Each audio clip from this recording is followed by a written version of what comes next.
Radio Lomé, il est 12h30.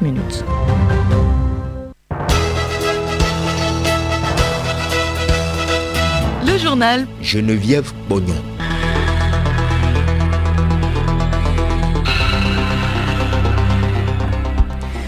Madame, Monsieur, bonjour et merci de nous rejoindre à l'heure du journal.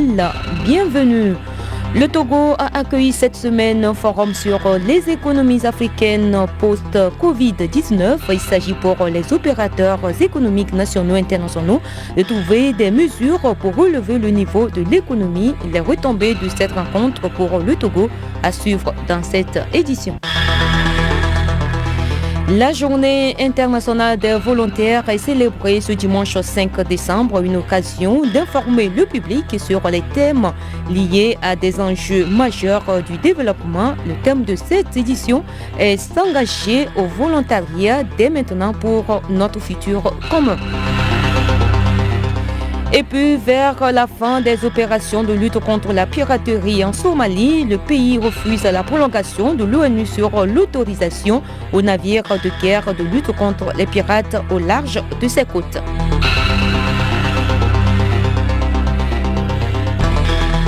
radiolomé.tg.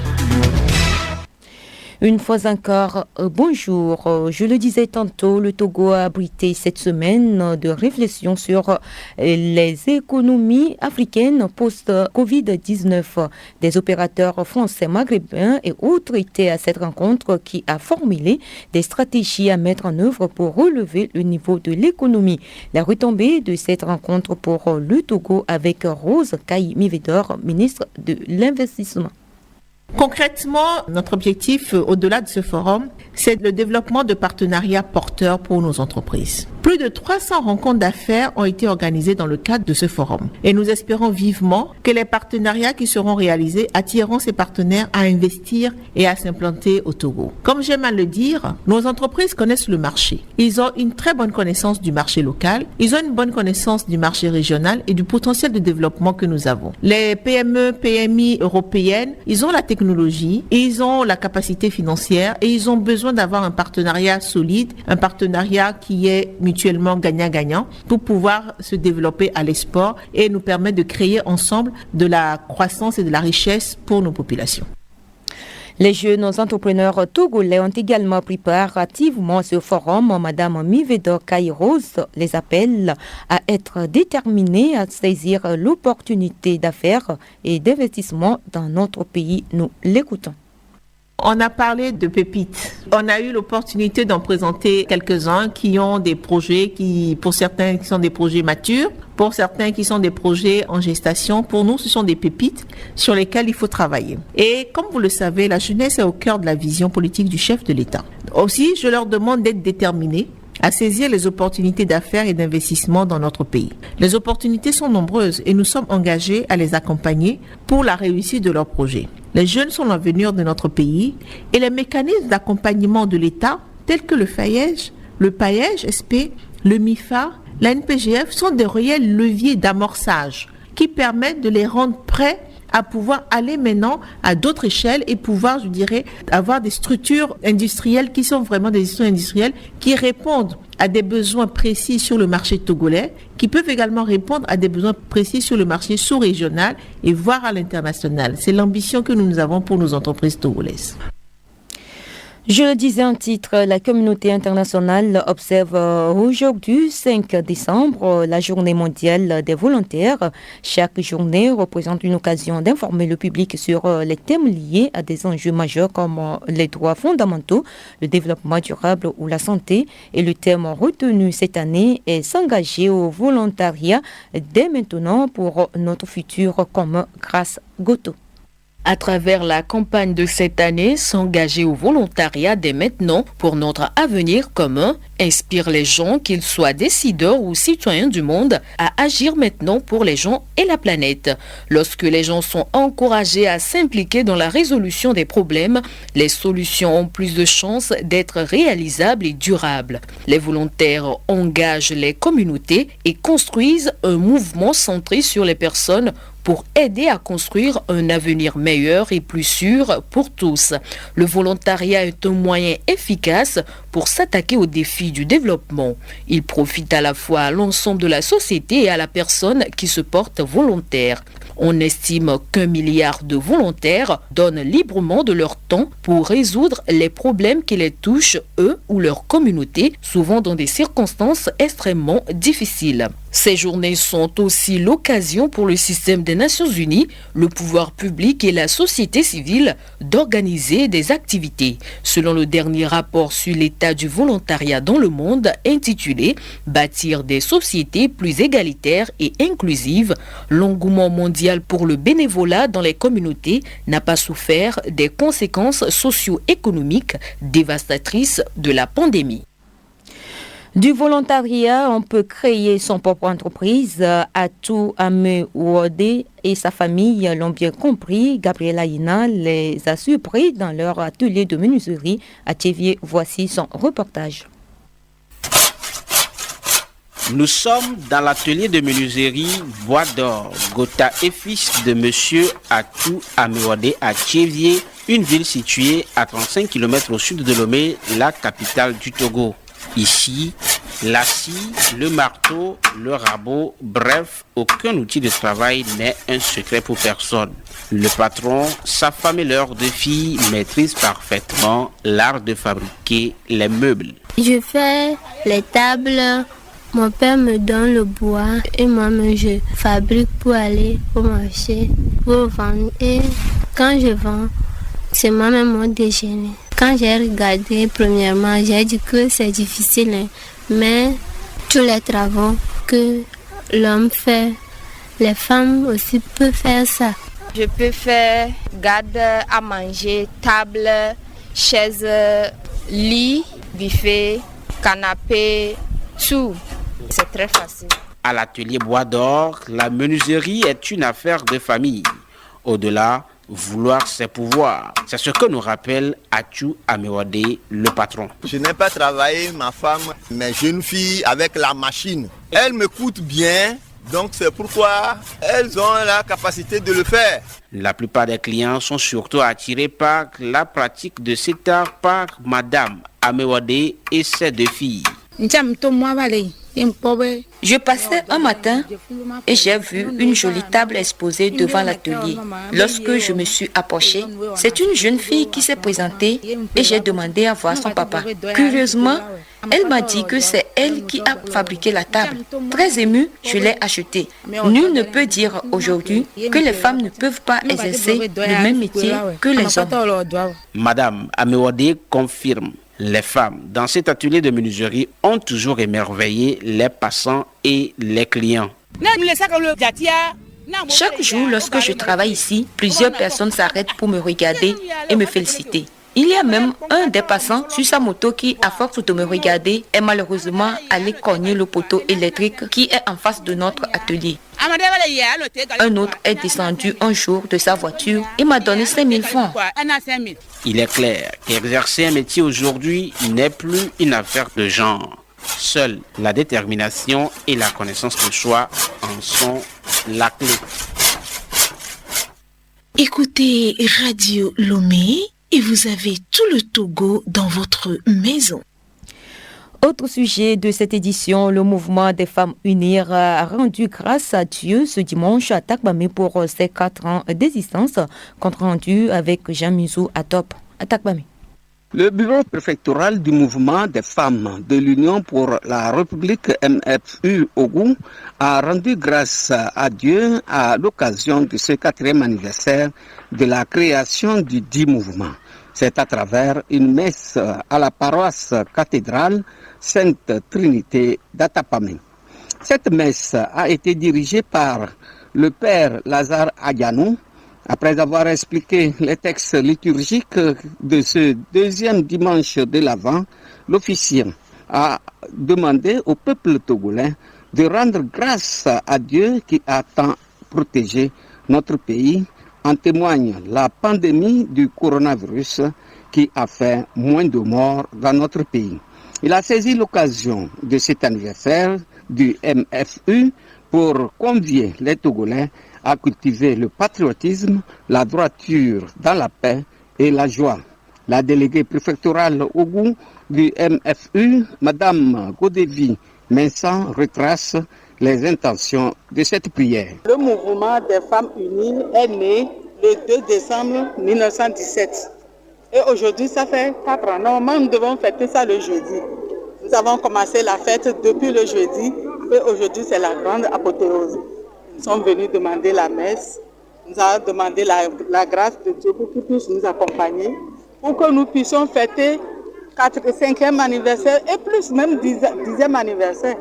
Et nous avons demandé aussi la paix sur le Togo et la paix pour notre président, Faure Essor-Zimna Gnassingbé. Et nous avons eu 2 intentions. La deuxième intention, nous avons demandé le repos de l'âme avec celles avec qui nous avons continué la lutte. Et aujourd'hui, elles ne sont plus parmi nous. Nous avons demandé aussi le repos de leur âme. C'est ça. C'est pourquoi nous sommes là ce matin. Et vous nous trouvez en uniforme. Toute belle, toute jolie. Wow.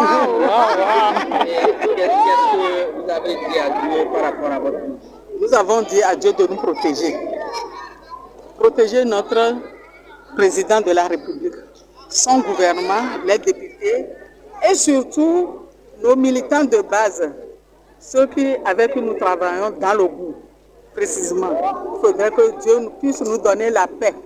Sans la paix, nous ne pouvons pas travailler.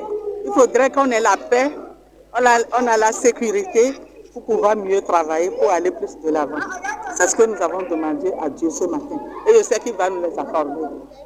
Sans la paix, nous ne pouvons rien faire dans le pays. Il faut voir, le coronavirus est venu là, le prince l'a dit tout à l'heure, on a tout fait pour le vaincre. L'Union pour les femmes là, on s'est promené dans les fermes, on a sensibilisé nos femmes, on a fait beaucoup de choses. Donc nous sommes très fiers. Plusieurs dignitaires du parti Union pour la République Unir, les forces de défense et de l'ordre ont pris part à cette célébration qui a pris fin par des réjouissances populaires. Vendredi, les femmes Unir étaient à la mosquée centrale d'Atapamé pour la même intention. Jean Mizou, agence togolaise de presse à Atapamé pour Radio Lomé. Jean-Jacques Atikbo est reconduit à la tête de l'Association des techniciens radio et télévision du Togo. C'était à l'issue d'un congrès électif tenu hier à Lomé. Il dévoile ici son programme. Notre nouvelle vision, c'est de fédérer encore plus les actions de notre association à travers les formations et les recyclages pour les techniciens que nous sommes. Si une radio ou une télé veut avoir une bonne adhésion au niveau de la population, il faut des techniciens performants. Il est élu pour un mandat de 3 ans renouvelable. Cérémonie de dédicace hier à Lomé, au secours, j'ai une vie à gérer. C'est le titre de l'ouvrage présenté aux fidèles de l'Église des Assemblées de Dieu, Temple Jérusalem. Le titre interpelle les jeunes désorientés de trouver un repère et une direction dans leur vie. Eli Chaba, l'auteur du livre.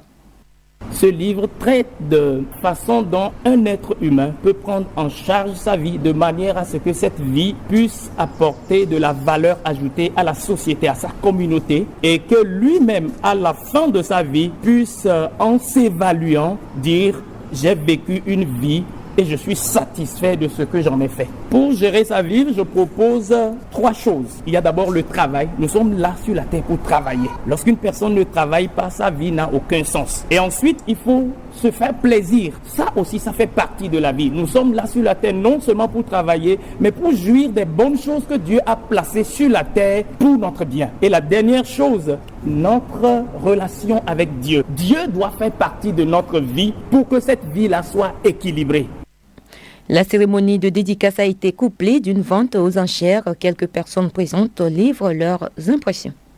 Le livre parle de nous, la jeunesse. C'est ce qui m'a beaucoup plu. On a parlé des tempéraments. Pour réussir sa vie, il faut se connaître. Connaître si on est timide, si on est colérique, connaître ses tempéraments et maintenant chercher à évoluer selon ses tempéraments.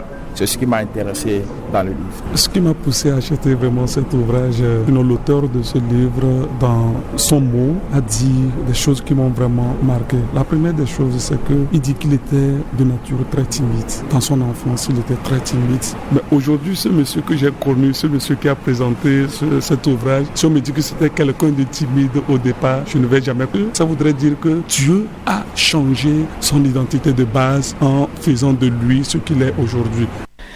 Mademoiselle Aklamano Amélie Alessandrine est sacrée Miss Nanagan 2021. Elle est élue hier au cours d'une soirée apothéose de la 2e édition du concours. Retrouvons Grâce Goto.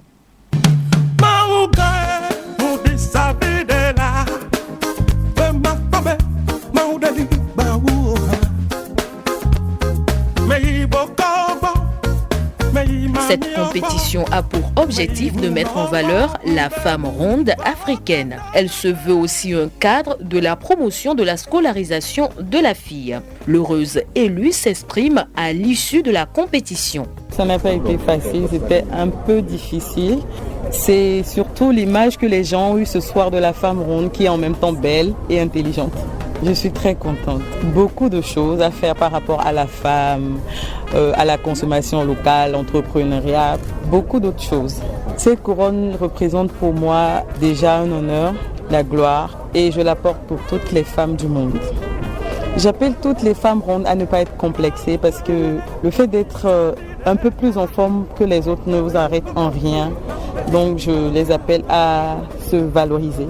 Pour la présidente du comité d'organisation Kaïsan Dominique Ataï, ce festival permet un brassage entre le Bénin et le Togo d'où proviennent les candidates. La mission qui attend la Nanagan, c'est surtout une mission de formation, empowerment, une mission pour pousser les autres femmes à pouvoir sortir de leur coquille. Nous travaillons beaucoup plus, comme nous le disons, c'est un véritable programme de formation, un véritable programme de développement personnel. Et la Nanagan, nous avons une mission que nous appelons les ateliers de KDA qui vont se poursuivre tout le long jusqu'à la prochaine édition Nanagan 2022 et ce sera d'aller vers les femmes, de leur parler sur plusieurs thèmes. Donc c'est surtout une mission de formation et de partage avec les femmes que la Nanagan 2021 aura. Rendez-vous l'année prochaine pour la 3e édition.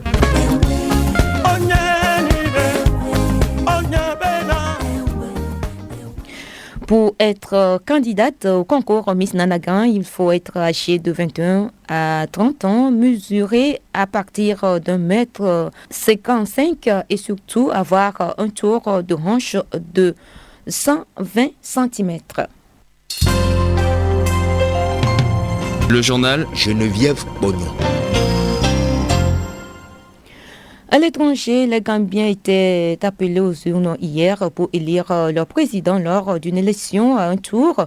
6 candidats sont en lice pour succéder à Adama Barrow, dont la victoire surprise en 2016 avait mis à plus de 2 décennies de régime dictatorial de Yahya Jammeh. Et les électeurs semblent avoir répondu présent avec de longues files d'attente dans certains centres électoraux de Banjul.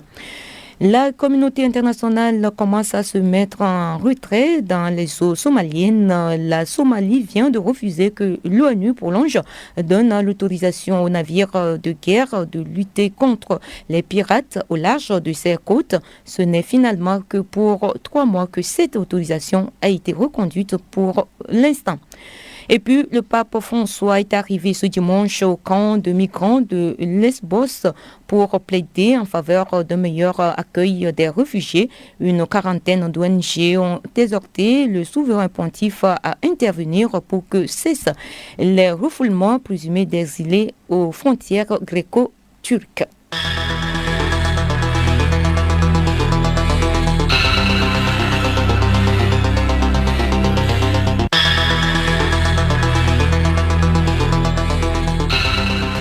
Ainsi s'achève cette édition. Merci à vous qui nous avez suivis. Avant de nous séparer, retenez que le Togo a accueilli cette semaine un forum sur les économies africaines post-Covid-19. Il s'agit pour les opérateurs économiques nationaux et internationaux de trouver des mesures pour relever le niveau de l'économie.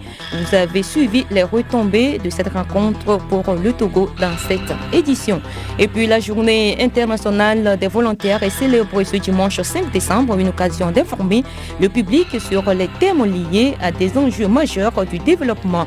Le thème de cette édition est s'engager au volontariat dès maintenant pour notre futur commun.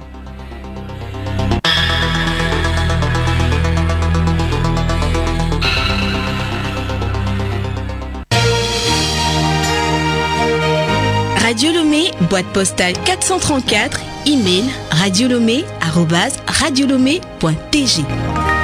radiolomé.tg